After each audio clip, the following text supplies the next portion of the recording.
menebar cahaya sunnah.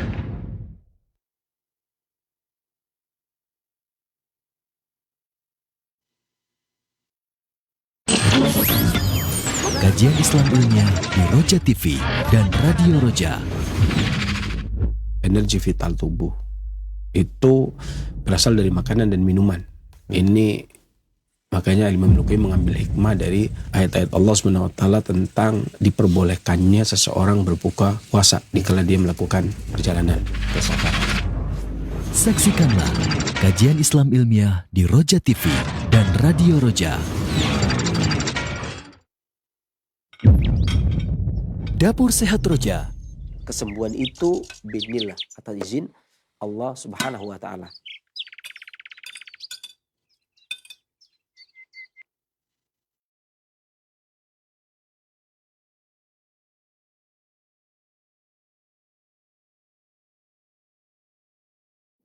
Bismillah. Assalamualaikum warahmatullahi wabarakatuh.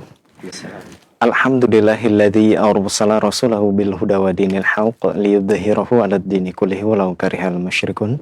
Asyhadu an la ilaha illallah wahdahu la syarikalah wa asyhadu anna Muhammadan abduhu wa rasuluh la nabiyya ba'da ma ba'd. Ikhwatai Islam wazakumullah, sahabat Roja, apa kabar Anda di kesempatan Rabu pagi menjelang siang yang berbahagia ini? Semoga Anda beserta keluarga dalam keadaan sehat selalu dan tentunya semoga dalam penjagaan dan perlindungan Allah Subhanahu wa taala. Allahumma amin. Bertemu lagi dalam program Dapur Sehat Roja, meracik makanan lezat menjadi sehat bersama narasumber kita, Sensei Abu Muhammad Faris Al-Kianji hafizahullah, yang akan menemani kita semua hingga 1 jam ke depannya. Alhamdulillah, Sensei sudah bersama kita. Kita sapa terlebih dahulu. Assalamualaikum warahmatullahi wabarakatuh, Sensei. Waalaikumsalam. Apa kabar? Alhamdulillah sehat ya. Alhamdulillah. Nah, ikhwati Islam azakumullah, setelah penyampaian materi, silahkan nantinya Anda dapat bergabung bersama kami untuk bertanya seputar keluhan penyakit atau kesehatan di line telepon 0218236543, atau Anda dapat mempersiapkan pertanyaan melalui pesan singkat di cas WhatsApp di nomor yang sama 0218236543. Baik, kita kembali ke Sensei. Pembahasan di kesempatan ini berkaitan dengan anak dan balita, nutrisi untuk anak dan balita. Menggunakan jus melon, pir, jeruk manis. Bahan-bahannya diantaranya 100 gram air jeruk manis, 50 gram buah pir, 50 gram melon. Nah, air secukupnya. Berkaitan dengan anak dan balita ini, Sensei, ini apa yang harus diwaspadai dan gejala kalau anak kekurangan nutrisi itu seperti apa? Nah? Baik. Kasih. Bismillahirrahmanirrahim. Assalamualaikum warahmatullahi wabarakatuh. Alhamdulillah. Wassalatu wassalamu ala rasulillah wa ala alihi wa sahbihi man wala amma ba'd. Kaum muslimin, para peminat Roja dimanapun Anda berada, syukur alhamdulillah kita panjatkan kehadirat Allah Subhanahu wa taala yang telah melimpahkan karunia-Nya kepada kita, memberikan kepada kita kesempatan, kesehatan, sehingga hari ini dipertemukan kembali oleh Allah Subhanahu wa taala. Salam serta salam sebagus selalu senantiasa Allah curahkan kepada junjungan kita Nabi besar Muhammad sallallahu alaihi wasallam, kepada para keluarganya, seluruh sahabatnya, para tabi'in dan seluruh pengikutnya yang selalu senantiasa mencintainya hingga di yaumul kiamah. Dan adapun kemudian daripada itu penting sekali menjelang peralihan musim. Biasanya peralihan musim itu di tanggal 18. Sekarang tanggal apa? Sekarang 17. Musim kering akhir atau musim gugur akhir. Masuk musim dingin. Ini biasanya terjadi perubahan cuaca, perubahan udara, ya, perubahan sinar matahari. Ini bisa menyebabkan terutama anak-anak atau lansia yang sensitif, itu bisa menyebabkan sakit yang tidak tahan, yang pertahanan tubuhnya lemah. Makanya di sini perlu saya uraikan terlebih dahulu bagaimana itu anak-anak atau masa anak-anak dan penyebab utama penyakitnya. Dalam kesehatan klasik diyakini bahwasanya anak-anak itu bukan sekedar miniatur orang dewasa. Akan tetapi sebaliknya, anak-anak adalah makhluk yang memang belum matang secara fisik. Bukan miniatur, ya. Artinya begitu pula dengan dosis obatnya, kan. Kalau dalam kesehatan klasik, anak dengan orang tua itu obatnya beda. Bukan orang dewasa itu dosisnya sekian gram, anak-anak dikurangi, itu bukan. Tapi ketika misalkan sama-sama flu, orang tua itu obatnya A, anak-anak B atau BA atau C dan sebagainya. Kenapa? Karena anak-anak itu bukan miniatur orang dewasa, jadi bukan sekedar pengurangan dosis. Tetapi memang belum matang secara fisik dan fungsional.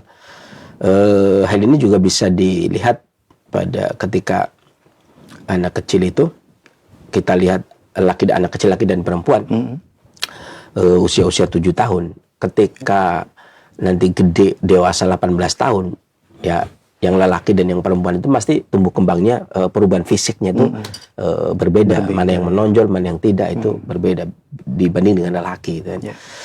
Kemudian maka kebanyakan keluhan dan penyakit anak itu umumnya diakibatkan oleh ketidakmatangan ini, karena memang belum matang pada dasarnya. Di dalam menggambarkan fisiologis anak-anak, mengatakan para ahli kesehatan klasik bahwasanya organ-organ dalam yang ada di dalam tubuh, di antaranya ususnya atau maidahnya, yakni perut besarnya, ini masih lembut dan masih halus, dan bentuknya ini tubuhnya serta energi vitalnya itu belum penuh, belum matang sempurna.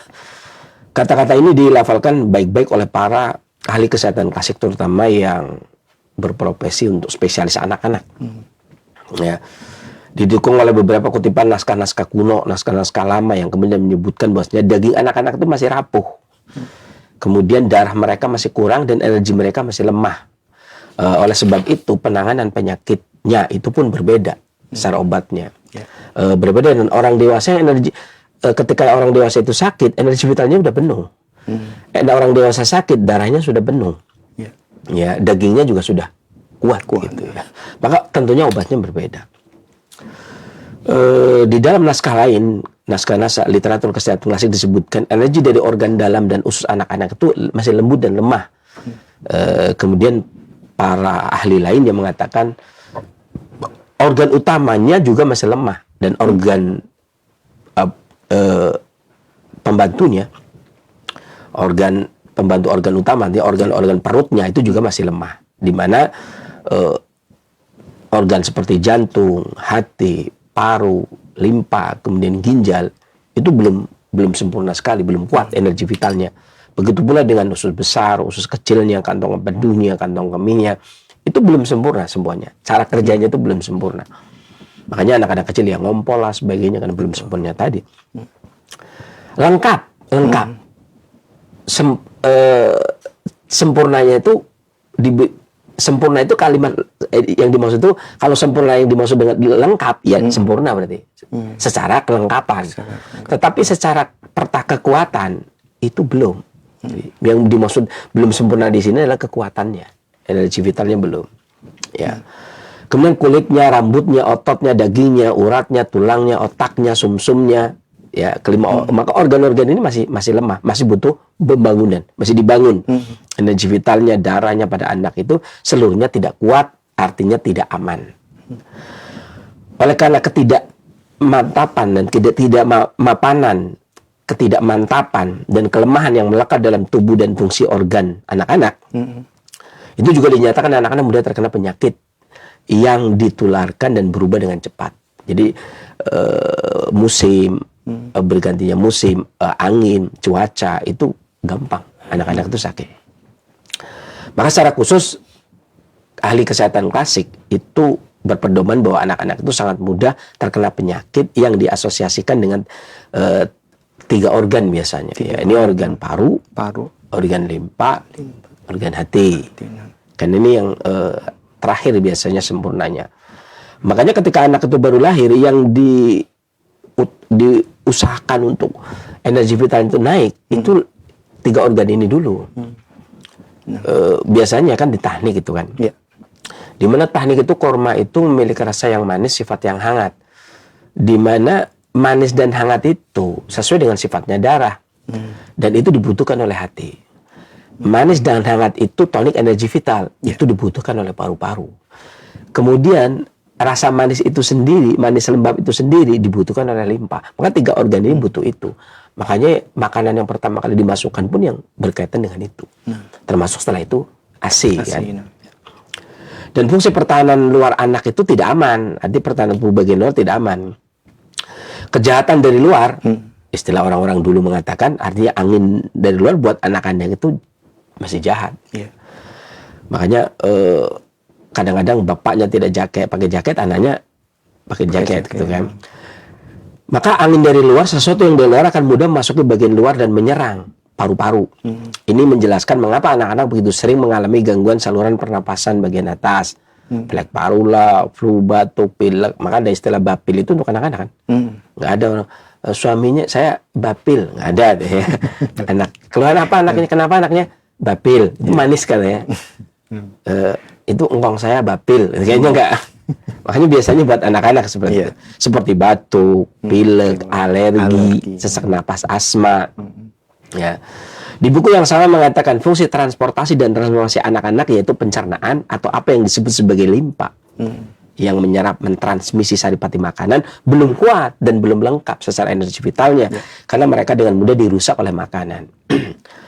Hal ini menjelaskan mengapa anak-anak bisa mengalami kolik, muntah, diare, sakit lambung, sakit perut. Seperti juga kan kita lihat bahwasanya anak-anak itu erat kaitannya dengan pencernaan, dengan paru-paru gitu kan. Bahkan banyak keluhan akibat gangguan pada saluran pernapasan bagian atas, entah dimulai dari atau diperparah oleh kesalahan pencernaan akibat makanan yang tidak tepat sehingga menjadi dahak gitu ya. Dalam hal ini kalau kita melihat bukunya Imam Al-Qayyim atau Imam Suyuti, ada salah satu nutrisi yang disebut dengan balgom. Nah, balgom ini kalau dia terpapar oleh angin dia akan menjadi dahak. Kalau panas reak, kalau dia dingin, kalau kena angin dingin. Tetapi pada dasarnya kata Imam Al-Qayyim maupun Imam Suyuti, balgom ini dibutuhkan oleh paru-paru, makanya dikirim ke paru-paru. Di mana balgom itu kata Imam Suyuti memiliki dua sifat, sifat yang dingin dan sifat yang lembab. Sifat yang dingin itu membersamai darah di pembuluh bersama energi vital.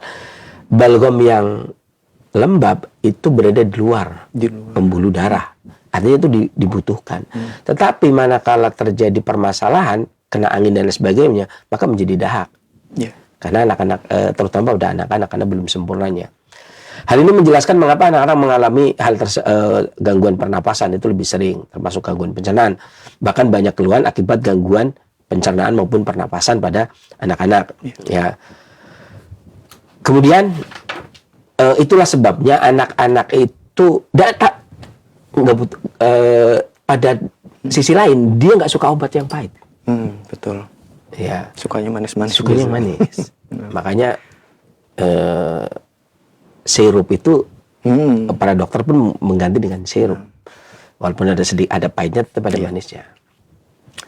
Karena anak-anak itu masih lebih butuh makanan ketimbang obat sebenarnya. Lebih butuh makanan yang diberikan untuk menutrisi daripada obat. Nah, beberapa makanan yang bisa menjadikan nutrisi, mengganti rutubah, mengganti esensi, mengganti darah yang hilang, atau meningkatkan pertahanan tubuh kalau boleh saya bilang, kemudian energi pertahanan atau balgom keruhnya atau balgom lembabnya, ini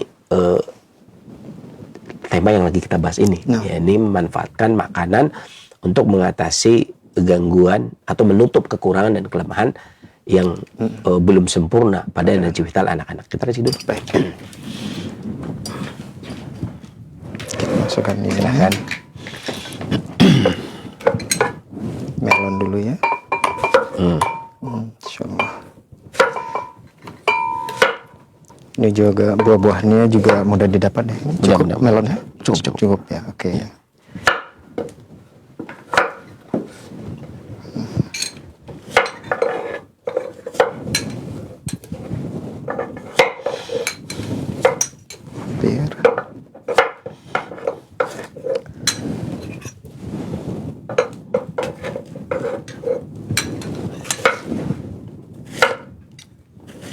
Ini segar ini ya? Iya, insya Allah.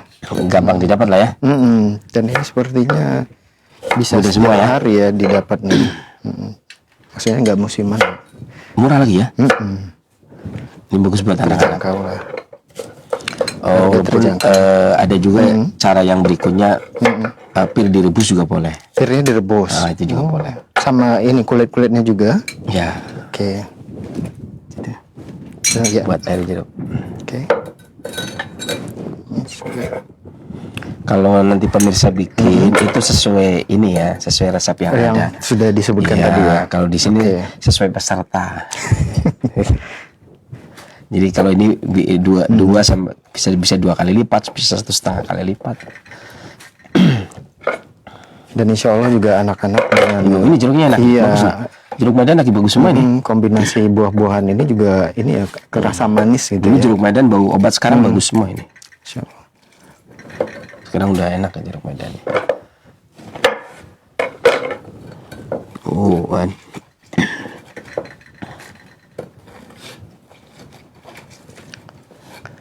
Sudah lulus nih kalau jadi tukang pedang jeruk ya.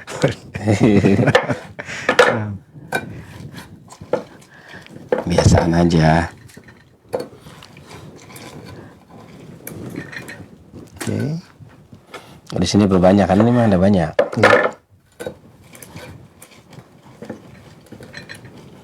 Kalau yang ada hijaunya ini, Ya. itu agak segar sih kalau Lebih buat. segar Iya, ya? lebih segar kalau buat. Oke, oke. Kita ambil yang hijau ya, 2. Oke. Ibarat nanti sisanya dikit kan. Ini nanti nambah airnya kan dikit. Ya, betul.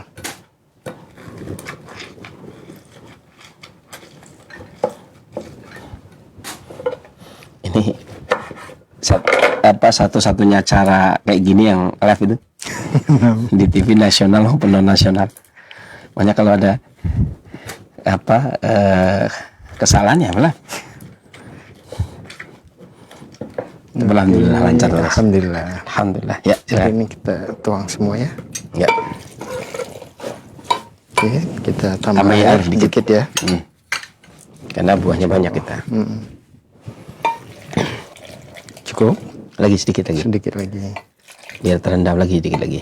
Ya. Hop. Ya, oke. Kita langsung blender.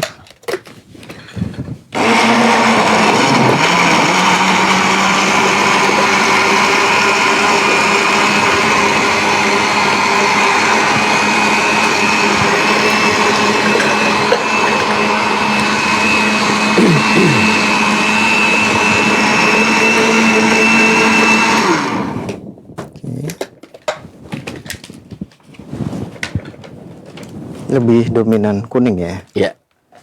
Insya Allah. Segar banget nih.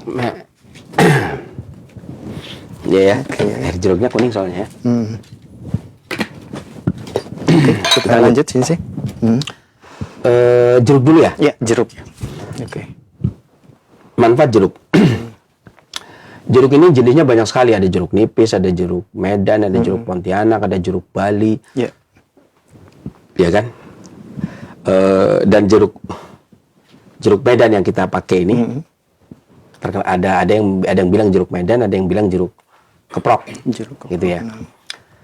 Secara umum khasiatnya sama, maksudnya sifat dan rasanya sama. Seperti ada pula nanti jeruk lemon gitu ya. Itu secara umum seperti itu. Tetapi ada beberapa karakter yang lebih menonjol dan tidak. Ya. Ya kan? Seperti jeruk Bali lebih banyak pahitnya gitu. Jeruk lemon lebih tajam asamnya gitu kan. Iya. Kemudian ada jeruk nipis, ada jeruk purut. Ini. Kemudian juga ada jeruk mandarin gitu ya. Jeruk mandarin. Ini biasa disebut dengan jeruk keprok. Ya. Di mana jeruk ini tumbuh baik di dataran ketinggian 700 sampai 1.200 meter di atas permukaan laut. Jeruk keprok ini digemari karena rasa buahnya yang manis dan enak dimakan. Di mana karakteristiknya itu manis, asam dan sejuk. Manis sejuknya itu tonik rutubah. Seperti yang saya katakan tadi, bahwasanya anak-anak itu membutuhkan rutubah untuk memasok limpa, hati dan paru. Jadi dijadikan sebagai bahan energi vital. Dan asamnya juga menjaga darah agar tidak terkontaminasi dengan angin baik dari dalam maupun dari luar, terutama dari luar dalam hal ini. Biasanya kalau kita meras itu sedikit sari dari kulitnya itu akan ikut keperas, rasanya sedikit pahit dan disebut dengan aromatik. Ya, aromatik kan harum ya, betul, harum dia, sehingga bisa digunakan untuk membuang angin gitu ya, dan dia efektif digunakan untuk mengatasi gangguan limpa dan paru. Bagus untuk tonik energi vital limpa dan tonik energi vital paru. Makanya bagus untuk memberikan nutrisi, mencegah dan mengatasi batuk, asma, peluru dahak, peluru angin, kemudian juga anti radang. Bahkan banyak kegunaannya, kandungannya banyak sekali. Ada flavonoid, vitamin C pada buahnya, ada limonen, ada minyak astiri, dan lain sebagainya. Yang di antara kandungannya berguna untuk mengatasi flu, batuk, pilek, batuk kerajaan, radang paru, TBC paru. Seperti yang saya katakan tadi, pada gangguan anak-anak, radang saluran napas, asma, lambung, usus, keluhan-keluhan anak, perut kembung, muntah, tidak nafsu makan, itu kurang darah dan sebagainya. Yang semuanya mengindikasikan pada gangguan anak. Kemudian pir ini belum saya tulis pir ini kan.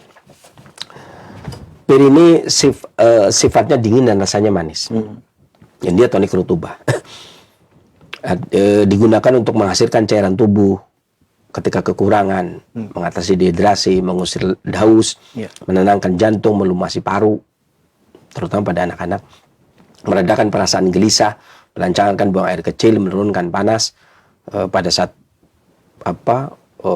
peralihan musim, menghilangkan racun, melumasi tenggorokan, mengencarkan lendir, menurunkan energi vital dan menghentikan batuk.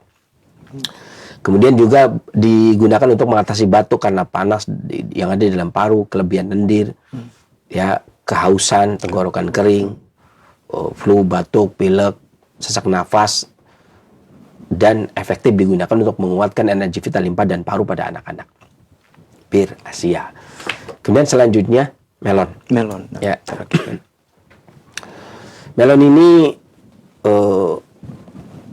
dari dulu di Indonesia itu udah banyak di mana dia tumbuh mengendaki sinar matahari yang penuh dan panjang. Untuk pertumbuhannya tumbuh baik pada ketinggian 200 sampai 900 meter di atas permukaan laut. Tapi sangat butuh dengan matahari, makanya melon itu baik untuk musim panas, musim kering gitu ya. Tapi dia rasanya manis, netral dan sejuk sehingga bisa digunakan untuk tonik rutubah, tonik energi vital. Di mana buahnya juga banyak mengandung kandungan selain tentunya menurut ahli klasik itu manis, kemudian sejuk, sehingga buahnya bisa digunakan untuk mengatasi panas dalam yang sering terjadi pada anak-anak pada saat peralihan musim, sariawan, menghilangkan haus, batuk, bau mulut, sakit gigi. Anak-anak juga banyak melancarkan pencernaan, susah makan dan sebagainya anak-anak kan. Kemudian juga mengatasi berbagai gangguan kencing, seperti sembelit, karena anak saya nggak susah buang air besar, sebagainya. Ini juga efektif digunakan. Dan melon ini sering digunakan pada pengobatan klasik, sering digunakan untuk anak balita, anak-anak dan balita, terutama untuk memberikan nutrisi. Baik ditambah dengan pir, ditambah dengan jeruk, ditambah dengan belimbing dan lain sebagainya, ditambah dengan madu, dan ini efektif digunakan untuk anak-anak dan balita. Masih ada waktu? Masih sedikit lagi. Saya lanjutkan dulu. Kemudian pada anak-anak, saya sebutkan tadi merupakan utama pada anak-anak adalah makanan. Secara khusus anak-anak di bawah usia 5 sampai 6 tahun diyakini memiliki pencernaan yang belum matang, artinya masih lemah. Fakta ini yang menjadi penyebab dari kebanyakan penyakit anak itu, ini kolik perut, sakit telinga, batuk, pembengkakan kelenjar, kemudian alergi, asma pada anak dan eksim.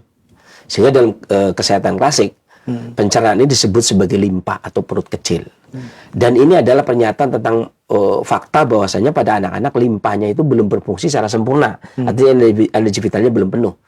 Tapi penggunaan kata limpa atau tehal dan perut ini berbeda dari bidang limpa yang dari cara biologi barat yang menggunakan kata limpa juga. Makanya kadang-kadang saya sering menggunakan tehal atau perut kecil.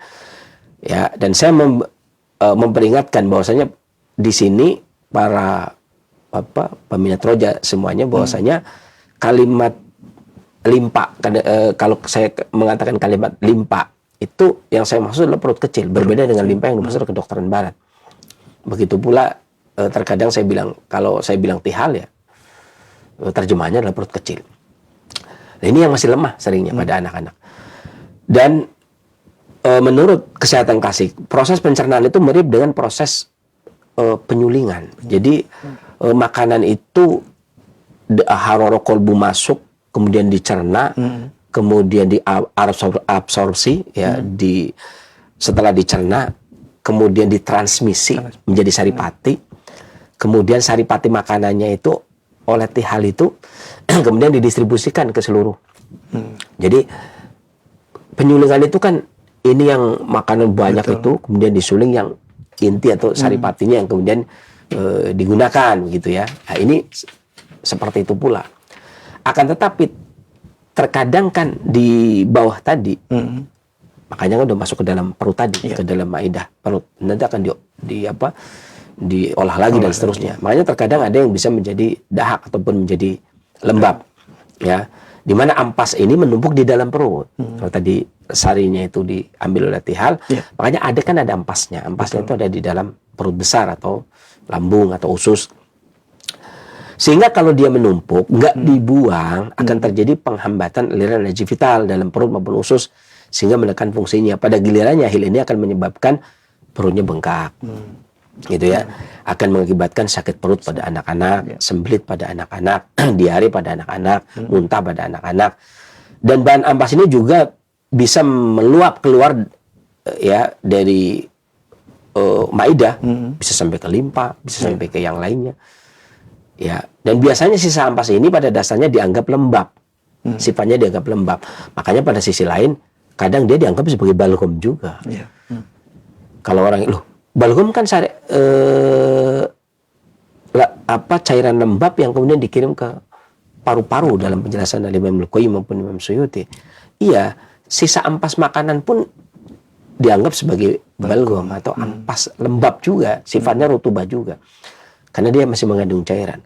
Oleh karena itu kelembapan ampas ini bisa menyebabkan segala jenis gejala yang dikaitkan dengan kelembapan yang berlebih seperti diare, muntah maupun luka pada kulit dan lembab. Jika kelembapan ini mengental bisa menghasilkan lendir, nanah. Sementara ketika orang dewasa itu kan bisa ada terapi yang namanya istifrog, pengosongan. Nah kalau anak-anak kan enggak. Betul. Mengosongan gimana ya? Menurut kesehatan klasik, lendir itu tidak lain adalah kelembapan yang mengental yang berasal dari makanan dan minuman yang tidak sepenuhnya terserna. Apalagi makanan minuman itu tidak bagus.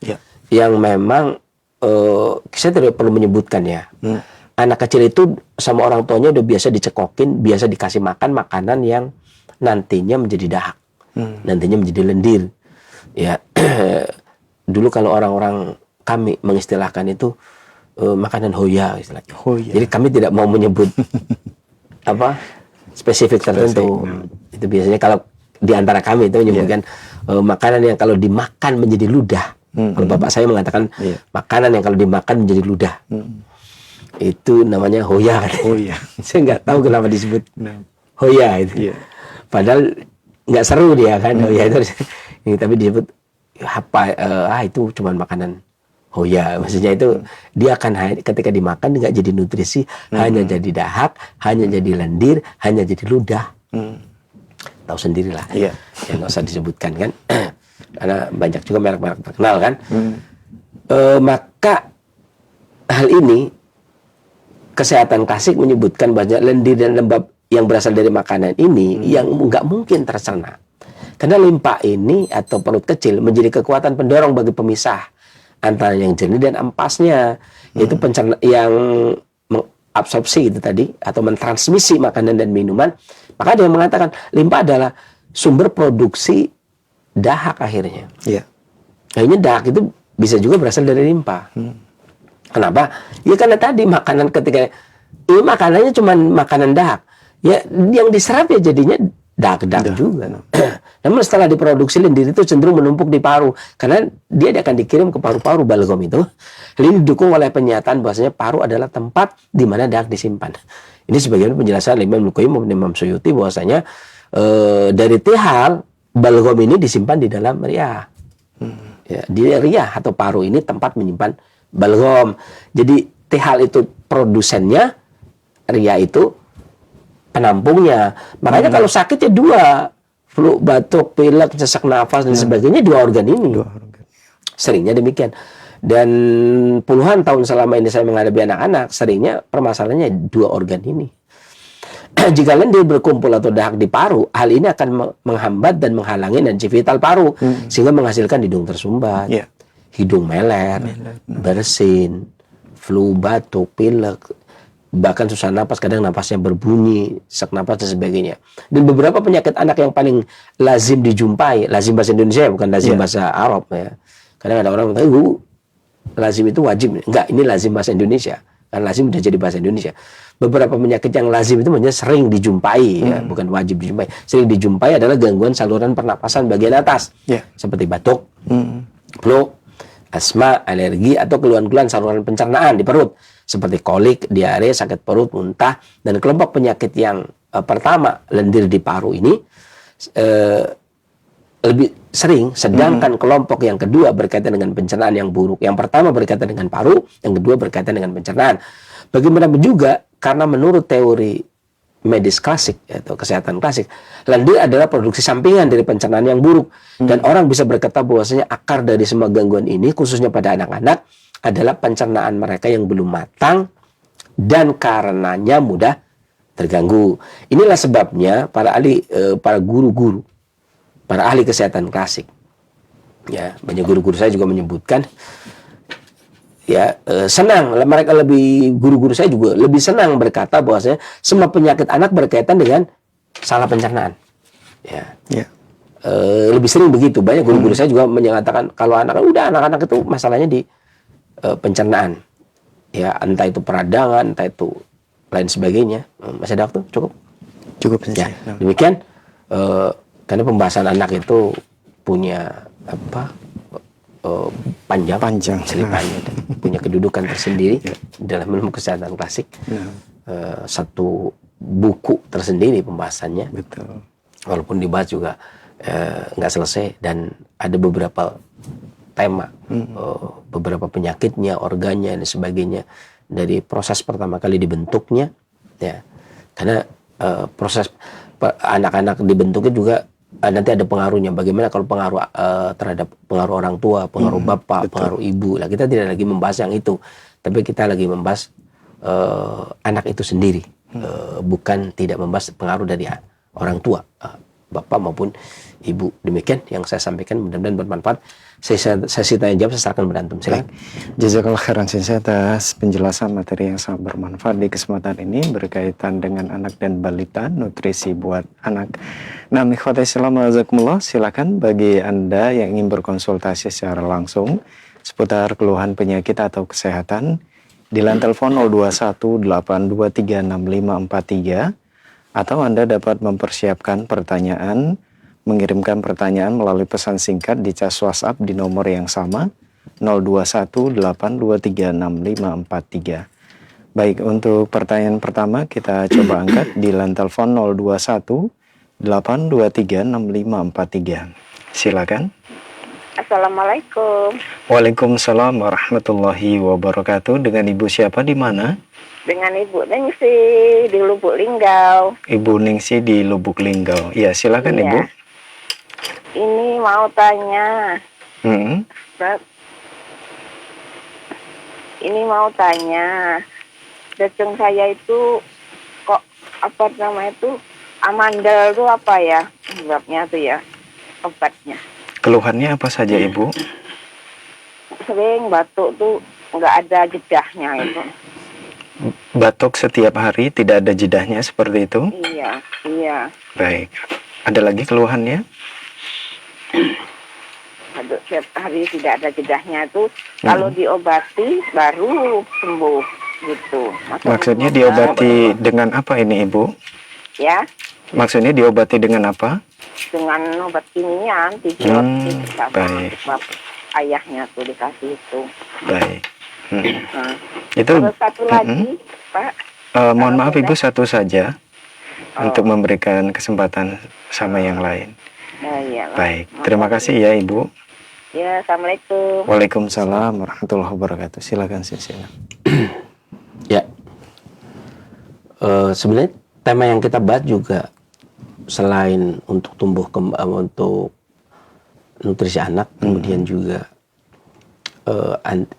sebagai antibodi Iya. atau pertahanan tubuh anak. Ini juga yang tadi kita bahas juga mengatasi berbagai macam gangguan batuk, sesak napas dan sebagainya. Akan tetapi saya sangat menganjurkan bagi orang yang sudah terbiasa menggunakan bahan farmasi atau bahan obat kimia itu jangan suka mencampur. Nggak apa-apa. Selama itu halal, nggak ada masalah kan. Semuanya itu usaha kesembuhan dari Allah Subhanahu Wa Taala. Kalau memang sudah terbiasa, apalagi tadi dikatakan kalau minum obat kimia sembuh, ya sudah kan. Karena setelah sembuh ya sudah. Kalau kambuh lagi ya berarti tinggal beli lagi gitu kan. Jadi usahakan yang sudah terbiasa, karena tubuh itu sudah terbiasa dengan obat kimia. Biasanya ketika masuk obat yang alami itu bisa terjadi, akan terjadi kan nggak sama ya, materinya juga nggak sama, akan terjadi kontradiktif. Bisa juga nanti ada detoksifikasi, boleh jadi malah batuknya bertambah, gitu kan. Tapi kalau memang sudah terbiasa, saya kalau kimia sembuh, nanti kambuh lagi. Mungkin ketika mengkonsumsi obat kimia, bertanya lagi ke dokter apa yang harus dihindari, apa yang saran yang harus dikonsumsi, sehingga tidak kambuh lagi. Demikian, mudah-mudahan bermanfaat bagi yang lainnya juga, dan kita juga tidak bisa kemudian mengatakan kalau biasa obat kimia pakai ini. Saya juga bisa menganjurkan kalau sudah pakai obat kimia sudah lanjutkan saja, karena pada dasarnya kan kesembuhan dari Allah Subhanahu Wa Taala. Demikian, mudah-mudahan bermanfaat juga bagi yang lain selanjutnya. Baik, jazakallah khairan Sensei atas jawabannya. Semoga bermanfaat untuk penanya Ibu yang berada di Lubuk Linggau. Nah, masih kami buka kesempatan di line telepon 0218236543 bagi Anda yang ingin berkonsultasi seputar keluhan penyakit atau kesehatan. Ya, silakan. Silakan di line telepon 0218236543. Nah. Halo. Baik, terputus. Kita beralih ke pertanyaan melalui pesan singkat di kesempatan ini dari Pak Ian di Cibubur. Assalamualaikum warahmatullahi wabarakatuh, Sensei. Waalaikumsalam.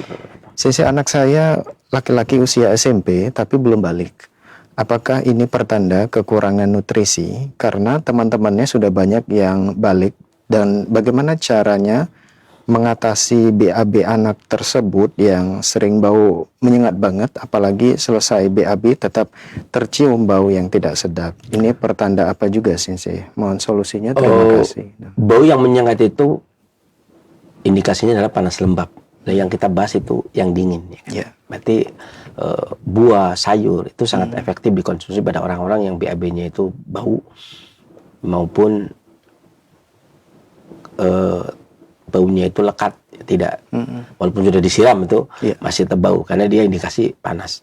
Ini efektif digunakan, bahan-bahan ini itu efektif digunakan. Kemudian pertanyaan tadi, apakah anak-anak yang, jadi secara umum balik itu 8 kali 2, 16 secara umum lah ya, atau 15 lah, 15 Asia itu kadang-kadang bahkan pengobat klasik belakangan mengatakan bolehlah 16. Karena itu tadi tergantung makanan kan. Kalau dia makanannya itu daging terus ya mungkin lebih cepat. Ya. Dan orang bisa jadi orang gunung yang suka makan sayur saja vegetarian boleh jadi baliknya lebih lambat. Tapi orang yang makan daging, makan ikan boleh jadi lebih cepat. Itu kan kaidah umum ya. Kaidah umum. Tapi kadang-kadang ada orang-orang khusus. Segala sesuatu yang umum kan pasti ada yang khusus. Iya, betul. Ya, ada yang host. Ya. Jadi boleh jadi ada yang namanya umum, mesti ada yang khusus kan. Ini berarti anak bapak itu termasuk khususon gitu ya. Boleh saja. Terkadang 13 ya. 13 belum balik. Bahkan kadang-kadang ada para ahli yang mengatakan 16. Ada yang mengatakan 15. Kayak haid itu kan ada yang mengatakan 9. Ada yang mengatakan bolehlah sampai 15. Dalam fikih-fikih kan demikian. 9 tahun itu balik. Tapi boleh juga, ada juga yang kemudian 15 tahun baru haid. Ya. Apa mau dipaksa? Apa karena dia kekurangan nutrisi dan sebagainya? Enggak juga. Ada kekhususan seperti itu. Bahkan saya kenal ada seseorang yang mohon maaf ya, 20 tahun apa 21 itu. Itu baru balik. Baru mimpi dia. Allah. Jadi dia Lama mimpi banget dia tidak tahu. Dia tidak tahu perempuan. Tidak tahu. Terus dia saking nggak taunya nggak mimpi dia. Dia baru mimpi itu umur 21. 21 tahun. Dan itu terjadi sih bilang. Tapi saya biasa sehat. selang beberapa tahun kemudian Ya. Dia nikah. Wah, jadi tunggu balik langsung Setelah langsung nikah. Ya. berapa tahun nikah itu. Ya, kadang ada orang yang 13 tahun balik, nikahnya 30 tahun. Iya. Lama. Ini enggak, hebat. 3 tahun kemudian dia nikah. 21 tahun mimpi, 23 atau 24 ya. Itu nikah. Masya Allah. Saya bilang, oh kayak saya aja nikahnya 24 ya. Ya. Saya bilang, hebat Anda. Jadi mumpung sudah balik itu saat nikah. Iya, Kadang betul. ada begitu, tapi ketika saya cek nggak ada masalah, nggak ada masalah, baik-baik saja. Mungkin karena apa ya, konsentrasi dan pergaulan ya kadang-kadang. Iya kan, konsentrasi dan pergaulan. Ada orang-orang yang memang dengan pergaulan tertentu sehingga menghambat. Betul. Ya, baliknya kalau dia sibuk bermain ada kegiatan tertentu gitu ya, tidak bermasyarakat itu. Dia memang punya dunia sendiri gitu. Iya. Memang dia punya dunia sendiri.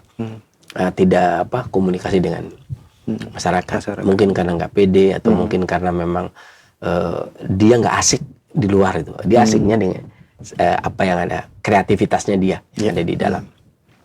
Ya, tapi begitu muncul ya nikah sudah. Itu kan Pak, bener ya, waras ya. Dan punya anak, itu yang penting. Nanti punya anak, alhamdulillah. Istri kemudian punya anak, wajar, kerja dan sebagainya itu normal dan sebagainya. Jadi kalau masalah apakah kurang nutrisi dan sebagainya, 13 tahun masih secara kesehatan kadang-kadang orang Asia banyak yang sampai 16 tahun. 16 tahun itu baru balik. 16 tahun balik, 18 tahun nikah. Enggak, itu istilahnya. Kalau teman saya seperti itu kan. Ini untung 21 ya baliknya. Kalau baliknya 13, 15 tahun nikah dia. Ya kan, ya ambil hikmahnya saja lah ya. Karena dia bilang kenapa kamu baru balik sebentar kok kemudian nikah. Lah ya mumpung sudah balik. Iya.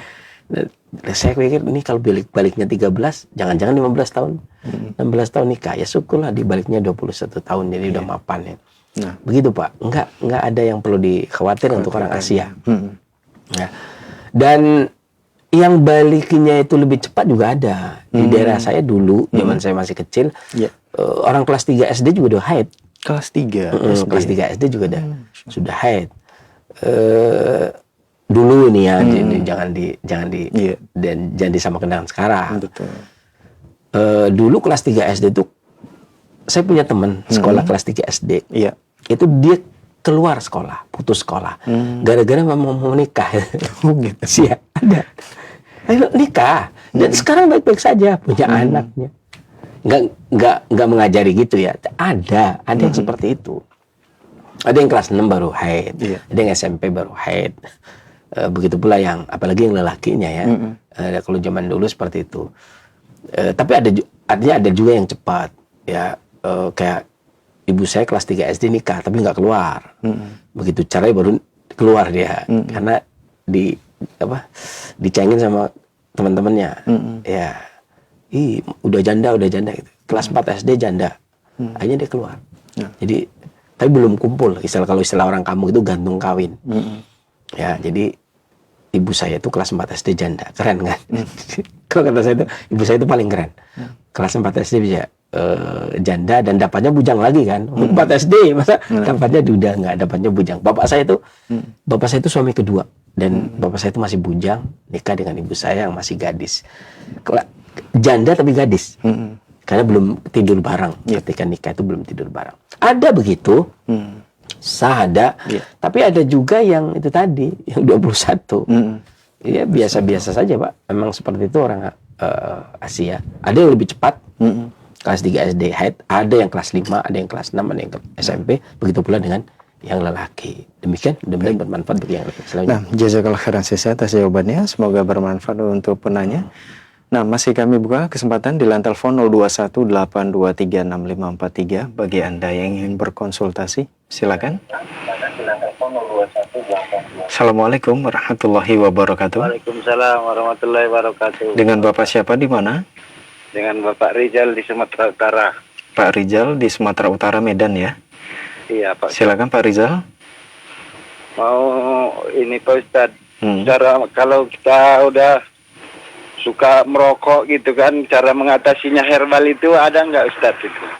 Kalau biar berhenti gitu. Sudah cukup itu aja. Baik. Iya Pak Ustadz. Baik, ditunggu jawaban dari Sensei Pak. Iya Pak Ustadz. Nah. Terima kasih banyak Pak Ustadz. Ya, Assalamualaikum sama-sama, Pak. warahmatullahi wabarakatuh. Waalaikumsalam warahmatullahi wabarakatuh. Silakan Sensei. Tahun 90-an. Ya. Itu lagi semangat-semangatnya dakwah salafiyah. Ya. Dan dulu itu biasanya ketika kumpul mau daurah atau apa, itu biasanya dibacakan fatwa-fatwa para ulama. Itu sering, itu masih dulu deh begitu. Sekarang udah enggak. Karena sekarang udah Ustaz ada banyak sekali. Dulu Ustaz sangat sedikit sekali. Dan saya masih ingat betul, dulu itu sering banget dapat selebaran fatwa ulama. Jadi seneng banget ya, daurah ini fatwa baru dari Syekh ini bagi-bagi. Masya Allah, kayak dekat kita dengan para ulama. Iya. Karena rasanya itu dibagi, ini dari orang tua kita, Syekh Shalih Fauzan, ini dari orang tua kita, Syekh bin Baz, ini dari orang tua kita. Jadi omongannya itu menyejukkan. Jadi kayak dekat kita nih. Ini kemarin fatwa dari orang tua kita, Syekh Muhammad bin Shalih Al-Utsaimin, memberikan nasihat kepada kita ya anak-anaknya. Kayak dekat banget loh. Bapak saya tuh kasih fatwa apa itu. Suatu ketika fatwa haramnya rokok yang dari Syekh Muhammad bin Jamil Zainu, dosen Ummul Qura. Ini ada fatwa. Memang Ustaz kita itu pintar dulu. Karena cara untuk meyakinkan umat itu, kalau dirinya belum meyakinkan, masih sedikit Ustaz ya. Kayaknya saya kalau ngomong nggak meyakinkan. Kayaknya begitu. Kalau sekarang Ustaznya udah meyakinkan. Jadi bawa fatwa ulama itu. Ini ada fatwa, dibacain dulu sebelum daurah ini, dibacain dulu. Saya masih ingat di Cilacap itu. Dibacain dulu itu fatwanya. Fatwa dari Syekh Muhammad bin Jamil Zainu, haramnya rokok. Itu teman-teman saya yang bawa rokok itu langsung buang ya, Masya Allah. Iya, bahkan yang namanya daurah, teman tahu sendiri. Seharian daurah itu ada yang bibirnya itu sampai biru. Karena dia sudah sama rokok itu apa ya namanya istilahnya itu. Kecanduan banget itu. Kecanduan. Daurah itu kan tahu sendiri kan, dari habis subuh sampai malam nanti. Itu habis asar. Habis asar itu dia, karena kemarin semalam baru dibacakan fatwa, itu dia nggak ngerokok itu. Itu sampai gini deh, menggigil, sakau dia, menggigil gininya biru gitu. Sampai saya yang di sampingnya itu mati nggak ya? Khawatir. Ya, saya bilang, kamu kuat nggak? Kuat, berat nih saya di samping kamu. Daurah kan sempit ya, banyak orang. Kamu gimana? Dan saya tahu dia perokok berat itu. Isap aja dia. Begitu dibacakan fatwa dia tahan itu seharian. Bilang, akhirnya teman-teman juga, udahlah daripada mati kamu ngerokok aja dah. Saya bilang, nggak berani saya, haram kata saya Jamil Zainu. Itu karena orang tua kita, Jamil Zainu itu mengharamkan. Itu benar-benar dia takut. Dia bilang, masa ada orang yang mati gara-gara meninggalkan yang haram, gitu dia. Asik juga. Kan saya mah nggak ngerokok, jadi asik aja. Keluar fatwa haram merokok, ya kita enjoy aja kan. Nah yang ngerokok, setengah mati itu. Akhirnya dia berhasil dia. Alhamdulillah. Melampaui sakaunya dia, perjuangannya. Dan ternyata saya sudah berulang kali ngasih orang nih, kasih obat ini, nanti kalau ngerokok nggak enak. Lama-lama obatnya yang dibuang. Gitu. Ini kalau saya makan ini kok saya ngerokok jadi nggak enak. Nggak usah makan obat inilah, tetap aja. Karena mentalnya ya. Tapi yang sejauh ini, jadi tukang herbal nggak manjur itu. Yang paling manjur adalah kalimat haram dari orang tua kita. ketika ini haram dan ketika kita melakukan adalah maksiat kepada Allah, yang dimaksiati kita adalah Allah. Yang mencipta kita, yang memberi rezeki kita, yang menciptakan orang tua kita, yang bikin dunia kita, yang memberikan makanan, minuman, nafas, segala-galanya kepada kita. Itu yang dimaksiati oleh kita. Kalau kita merokok, itu manjur itu, langsung berhenti itu. Ya. Sekarang orang kan, saya soalnya ini kalau nggak ngerokok kepengen doang udah ya. Iya kan? Iya. Makanya yang paling manjur menurut saya adalah haram. Dari kolbu itu. Ini penyakit kolbu. Dari hati. Kalau sudah yakin itu haram kemudian ditinggalkan, itu yang paling manjur. Apapun obatnya sudah berkali-kali masalahnya. Gondok juga nih kasih obat kemudian sensei saya kalau makan obat itu ngerokoknya jadi nggak enak. Akhirnya saya nggak minum obatnya sensei. Enak, ngerokoknya enak lagi. Wah ya, mati saya. Ternyata begitu. Tapi begitu fatwa ulama kita, orang tua kita keluar. Karena ya itu tadilah mungkin ulama beda kayak. Ulama itu beda. Ketika ulama itu memang beda lah. Saya tidak membandingkan ulama dengan ustadz ya. Tapi dulu kita masih begitu ya. Jadi beda. Sekali ngomong itu orang bisa sakau. Sekarang kan haram ustadz ngomong haram merokok. Ya, tapi kita masih pengen ustadz. Ini masih kadang-kadang gimana itu ya. Tapi dulu strateginya begitu. Ustadz dulu itu saya salut begitu. Mungkin ini masih perlu kayak gitu kali ya. Jadi ya, ustadz kita kali ini itu masih membacakan fatwa ulama itu ya. Saya kadang ustadz itu kan kesehariannya lihat ya orang. Kadang-kadang ya seperti itulah kira-kira. Kalau saya yakin lah, kalau yakin rokok itu haram pasti ditinggalkan. Betul nggak? Apapun yang terjadi. Iya dong. Meninggalkan yang haram itu kita dapat pahala. Dan nggak. Saya setuju dengan teman saya. Ya namanya Pak Nur namanya. Itu setuju. Saya bilang, Pak, Anda contoh. Saya bilang, Anda teladan. Saya bilang gitu. Wah, kalau ada orang yang ngerokok, saya ceritakan tentang Anda. Dia bilang, ya ceritakan yang baik-baik, asal saya lolos saja ya. Kalau saya lolos boleh, kalau nggak lolos nggak boleh gitu. Tapi lolos itu. Ketemu lagi daurah lain, itu dia udah nggak ngerokok. Bener-bener dibuang. Saya masih ingat rokoknya. Bungkus rokoknya saya masih ingat. Itu waktu itu kalau difatwakan itu masih 6 batang. Dibuka itu masih 6 batang. Pak, 6 batang loh Pak. 6 batang itu. Satu bungkusnya kan 12 batang tuh. Itu masih 6 batang. Dia tinggalkan. Enggak. Wah kasih di sini. Dia itu ternyata berhasil. Walaupun dia sakau. Saya belum melihat orang seperti beliau meninggalkan rokok sampai sakau, biru bibirnya, tapi tetap dia bilang, seandainya saya mati dalam keadaan meninggalkan yang haram. Mengikuti fatwa orang tua kita. Asik. Itulah yang membuat. Tentunya orang tua kita tidak akan menyesatkan kita,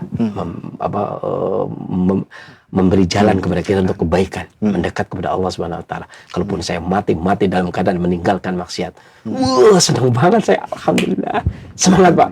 Tadinya saya ketar-ketir sampai gimana Pak, udah isap aja Pak sekali ya Pak. Khawatir mati, daurah ada yang mati gimana tuh? Iya kan, digotong, baru rumahnya. Dulu kan kalau daurah di Purwokerto aja dari Semarang datang, Salatiga, Semarang. Jauh-jauh. Ya, ini rumahnya Salatiga, itu bisa bayangin. Digotong, habis daurah mati. Wah, kacau, dakwah umatnya sedikit. Ya, ustadznya masih dicerca. Daurah mati lagi. Matinya gara-gara fatwa, nggak ngerokok. Alhamdulillah, Pak. Itu Pak, jawaban saya. Saya nggak saya kasih kisah saja. Yakin itu haram, tinggalkan. Khair insyaallah. Demikian, mudah-mudahan bermanfaat juga bagi yang lainnya. Baik, jazakallah khairan atas jawabannya. Semoga bermanfaat untuk penanya Pak Rizal yang ada di Sumatera Utara, dan semoga Allah Subhanahu Wa Taala memberikan kemudahan bagi Pak Rizal untuk meninggalkan rokok. Amin. Baik, kita beralih ke pertanyaan melalui pesan singkat kembali. Assalamualaikum warahmatullahi wabarakatuh. Sensei.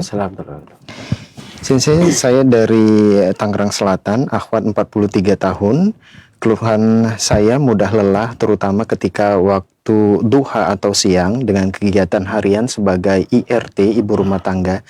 Disertai keluhan lain yang sudah lama sekitar 8 tahun lebih, yaitu memiliki benjolan di leher depan, kulit cenderung kering, rambut rontok, berat badan kurang. Ada kalanya jantung berdetak tidak beraturan meski hal tersebut jarang. Apakah ada solusinya, Sensei? Saya pun senang minum kopi hitam. Apakah aman untuk saya? Mohon infonya, Sensei.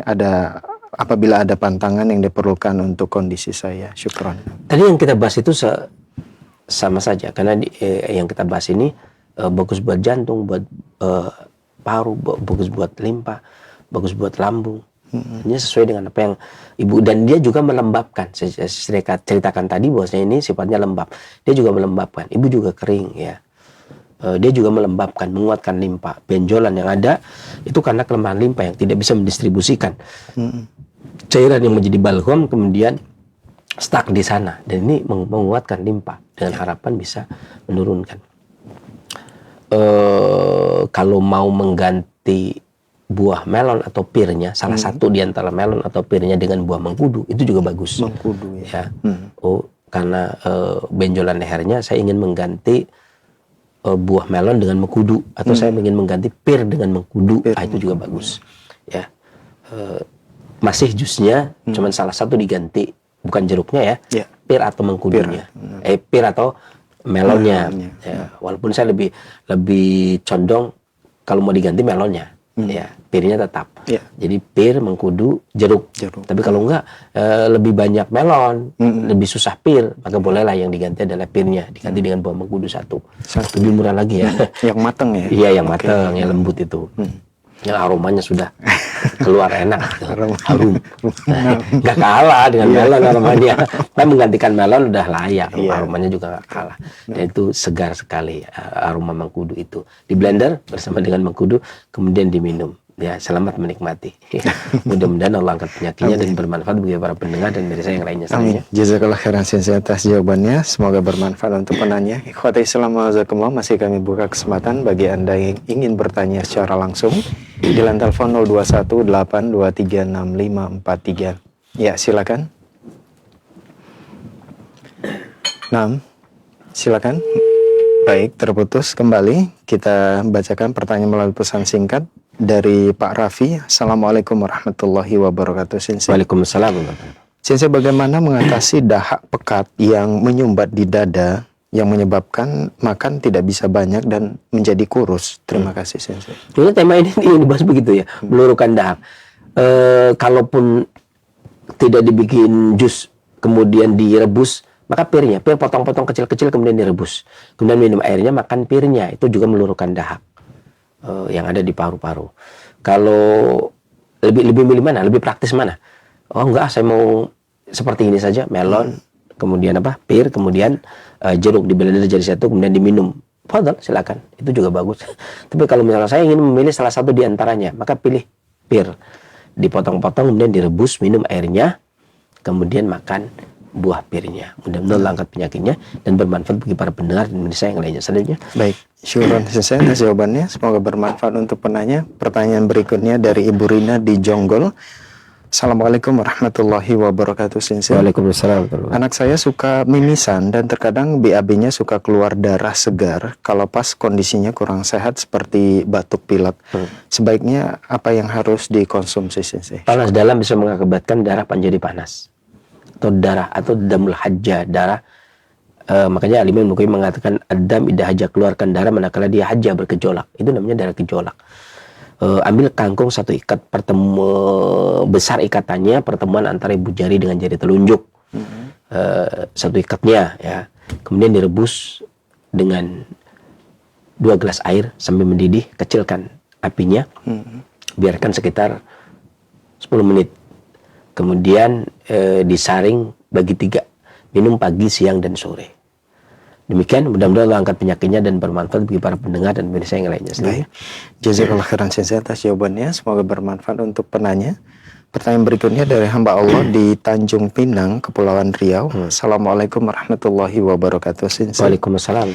Sensei, mohon solusi untuk tidur mengorok dan mengkudu di dekat tempat kami, tumbuh dekat got atau parit. Apakah bagus untuk dikonsumsi? Jazakallahu khairan.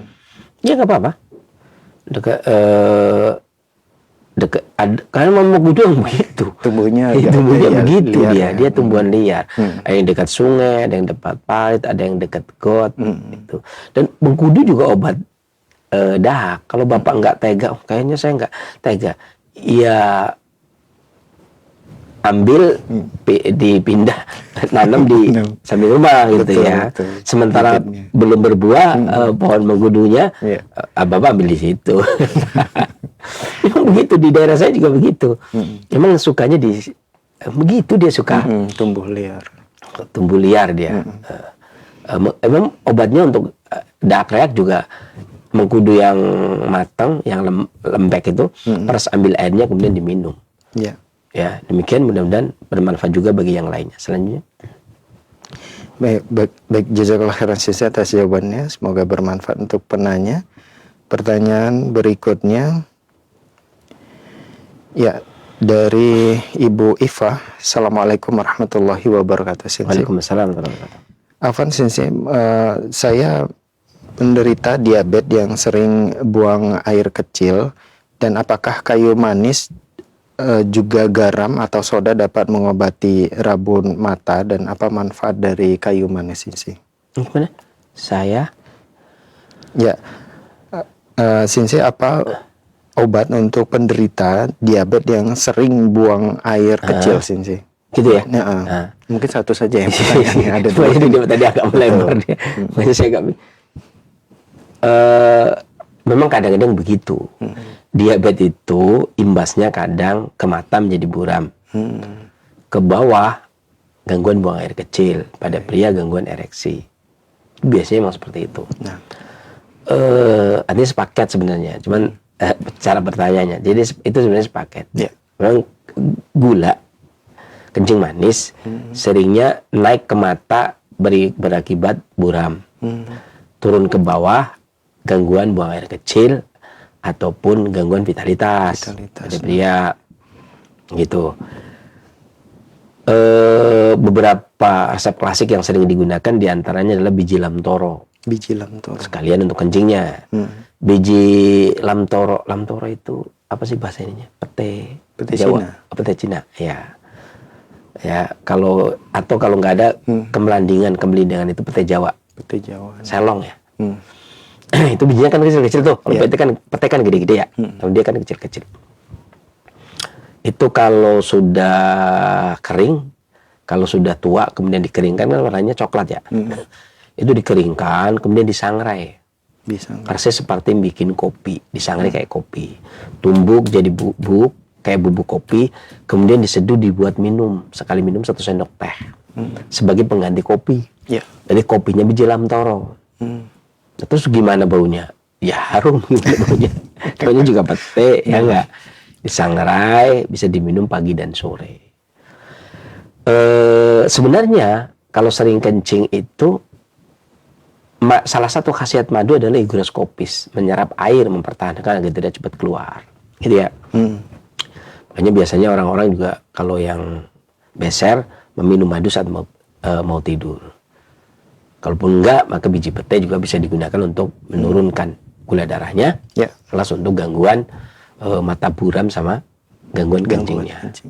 Sehari paling tidak 2 kali, pagi dan mau tidur. Mudah-mudahan Allah angkat penyakitnya dan bermanfaat bagi para pendengar dan pemirsa yang lainnya. Selanjutnya, jazakallah khairan Sinsi atas jawabannya, dan itu merupakan pertanyaan kita terakhir. Mungkin ada sebagai ikhtitam atau penutup. Silakan Sinsi. Ya. Perihal tentang kesehatan anak ini sangat panjang. Ya. Berkaitan dengan perut, berkaitan dengan limpa, ya. Kemudian juga kaitannya dengan saat menyusui, gitu ya. Maka saya ingin membahas satu penutup tentang menyusui. Di mana air susu ibu adalah satu-satunya makanan terbaik untuk bayi. Sepakat dong semuanya. ASI memiliki suhu dan kekentalan yang tepat. Semua pengganti ASI tidak lebih baik daripada ASI. Slogannya begitu tuh orang klasik. Semua pengganti ASI tidak ada yang lebih baik daripada ASI. Kendati demikian, mengapa bahkan bayi-bayi yang disusui mengalami kolik, nyeri perut, sakit telinga, batuk dan lain sebagainya, biasanya keluhan pertama dari bayi yang masih sangat kecil, yang dibawa ke ruang praktek, ya, yang kita tangani, koliknya, sakit perutnya, biasanya sakit perut biasanya. Ini mengacu pada kram perut dengan akumulasi gas yang makin parah di sore hari dan mungkin berlanjut sampai malam hari. Si bayi akan menangis sampai ia dapat buang angin. Dan ia biasanya menuntut untuk digendong, diayun, diajak jalan-jalan ke sana kemari. Bahkan tidak jarang ketika orang yang baru punya anak kecil, kadang-kadang bayinya nangis sampai jam 12 malam. Betul. Kemudian dioyong-oyong. Itu kolik dipandang sebagai gangguan pencernaan dalam ilmu kesehatan klasik. Yang pada dasarnya kolik disebabkan oleh makanan yang mandek. Dalam hal ini berarti ASI. Artinya makanan tidak diubah dan disalurkan dengan tepat oleh energi vital T-hal atau perut kecil dan malah berkumpul dan menyumbat di perut dan usus. Walaupun ASI adalah makanan yang sempurna bagi bayi. Kita lagi bahas sempurnanya dulu. Yeah. Meskipun ASI itu makanan yang paling sempurna bagi bayi, bahkan anak-anak yang disusui dapat mengalami. Tetapi juga anak-anak yang disusui bahkan bisa mengalami kolik. Artinya makanan yang mandek tidak tercerna. Padahal itu ASI. Bagaimana hal ini bisa terjadi? Jawabannya adalah terlalu banyak. Tetap saja terlalu banyak. Makanya wakul wasrubu la tusrifu. Makan minum jangan berlebih. Yeah. Walaupun itu ASI, kalau berlebih ya masalah. Begitu tetap. Dalam beberapa dekade terakhir ini, menyusui sesuai permintaan telah menjadi norma. Kita telah dibuat percaya bahwasanya menyusui kapanpun si bayi yang minta susu adalah benar secara emosional.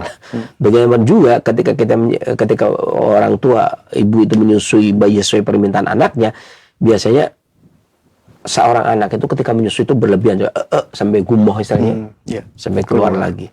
Ketika perut dan limpa itu dibanjiri oleh makanan yang berlebih, ya inilah yang menyebabkan dia mandek. Oleh karena itu air ASI tadi, makanan tadi membanjiri banyak yang tidak bisa ditangani secara efisien. Walaupun itu ASI, ketika dia menjadi makanan yang berlebih dan mandek, bisa menyebabkan rasa tidak nyaman pada perut. Banyak kali ini terjadi. Saya sering menyaksikan kejadian ini terjadi. Bahkan ada saya punya sepupu, ya, anaknya paman saya, baru nikah itu. Begitu baru nikah itu jam 12 lebih, hampir setengah 1, itu tiba-tiba pada nangis. Kaget dong kita. Begitu ditengok ternyata bayinya nangis, anak kecilnya nangis. Begitu anak kecilnya nangis, karena dia baru punya anak, kan belum tahu, masih muda, belum tahu apa-apa nih. Gimana cara ngatasinya? Belum pengalaman. Akhirnya udah nangis aja dah. Akhirnya dia bingung. Makanya anak-anak punya anak, dia bingung kan. Dia masih kecil, makanya anak-anak punya anak, bingung, nangis. Suaminya masih muda juga, ngelihat istrinya nangis, apa yang harus saya lakukan? Nangis juga. Allahu Akbar. Akhirnya tetangga kan datang semua tuh. Ada apa? Siapa yang disiksa, siapa yang menyiksa? Ternyata si bayinya. Iya, masalahnya itu bayinya. Sekarang anaknya udah punya anak sekarang. Ini yang anak saya ceritakan ini sekarang udah punya anak. Makanya jadi anak tragedi. Bisa membuat dua orang tua nangis tanpa sebab. Padahal itu tadi kasusnya. Namanya ibu baru menyusui kan, begitu anak mama yang menyusui, susuin aja sampai kebanyakan, kemudian mandek, perutnya sakit. Padahal gampang saat itu. Air hangat, di sini kasih kain. Kemudian dikompres pakai air hangat, kemudian dia buang angin, selesai sebenarnya. Apalagi cowok kan gampang kelihatan. Testisnya itu kencang, berarti kolik di perut, berarti ASI yang mandek, tinggal dikeluarkan pakai air hangat, selesai, keluar, selesai, sudah. Begitu tetangga para senior, tetangga kan senior nih, udah punya anak gede-gede, gitu doang, diatasi cepat sekali kan. Aduh, gitulah ceritanya. Makanya ya ini pelajaran bagi orang-orang ya, menyusui itu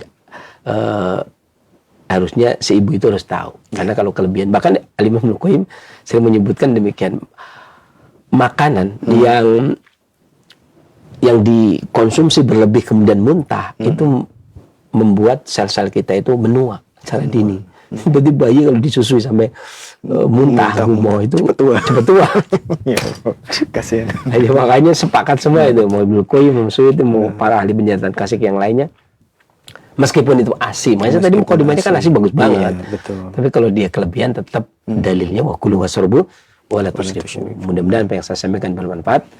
Kesembuhan dari Allah Subhanahu wa taala ya, dan sakit merupakan ujian yang indah yang Allah berikan. Karena nggak semua orang itu sakit itu sengsara, nggak semua. Ada juga yang sakit itu senang. Yeah. Jujur saja, salah satu makanya keluarga saya termasuk keluarga yang aneh. Adik saya termasuk keluarga yang aneh.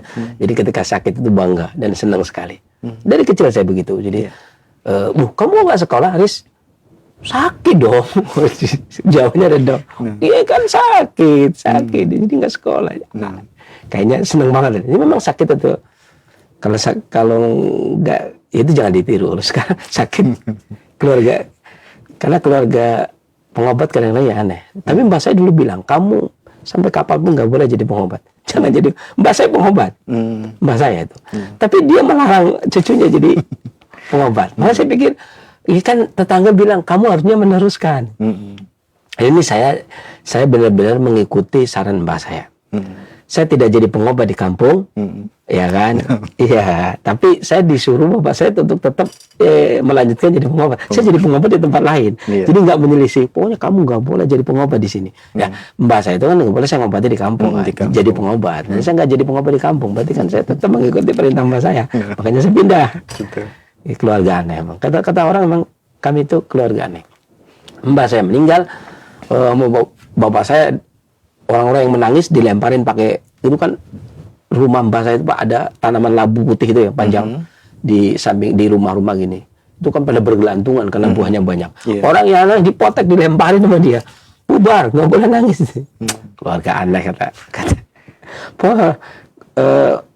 Akhirnya mau nggak mau bapak saya juga ngomong kalau saya mati jangan, nggak boleh ada yang nangis. Ya, gitu. Makanya kita yang udah dewasa ketika bapak saya meninggal tahun 95. Kita nggak nangis kan? Tetangga-tetangga, keluarga yang kejam. Bapaknya orang tua mati nggak nangis. Dia wasiatnya begitu. Gimana saya nangis sih mau aja kan? Akhirnya nangisnya 11 hari yang lalu kita bilang. 11 hari yang lalu kita sudah nangis. Karena sebenarnya tergantung sih ya. Kondisi keluarga itu masing-masing berbeda. Tapi jangan ditiru. Ya, pengobat itu kadang-kadang aneh-aneh, orangnya itu aneh-aneh.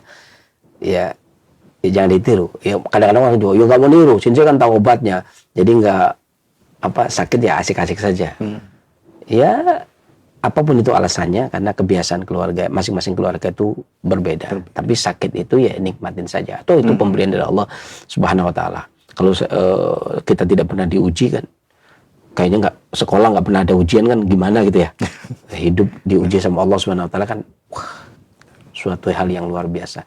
Dan sehat juga karunia dari Allah. Sehat bagus karena itu karunia dari Allah Subhanahu Wa Taala. Sakit juga tidak jelek karena itu ujian dari Allah Subhanahu Wa Taala. Kita syukuri saja padanya. Mudah-mudahan Allah angkat penyakit yang sakit ya. Dan kalau memang belum ya memang ujian itu harus dinikmati. Banyak hikmah yang ada. Mudah-mudahan bermanfaat yang saya sampaikan. Saya akhiri bila taufiq wal hidayah. Assalamualaikum warahmatullahi wabarakatuh. Waalaikumsalam warahmatullahi wabarakatuh. Terima kasih jazakallahu khairan, barakallahu fikum Sensei atas menyampaikan materi dan jawaban-jawabannya.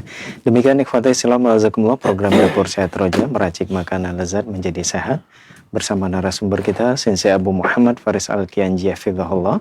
Semoga apa yang telah kita simak dengarkan jadi tambahan ilmu yang bermanfaat. Kami yang bertugas pamit undur diri. Mohon maaf atas segala khilafan. Terima kasih jazakumullahu khairan wa barakallahu fikum atas kebersamaan Anda. Wabillahi taufiq wal hidayah. Subhanaka Allahumma wa bihamdika asyhadu an la ilaha illa anta astaghfiruka wa atubu ilaik. Wassalamualaikum warahmatullahi wabarakatuh.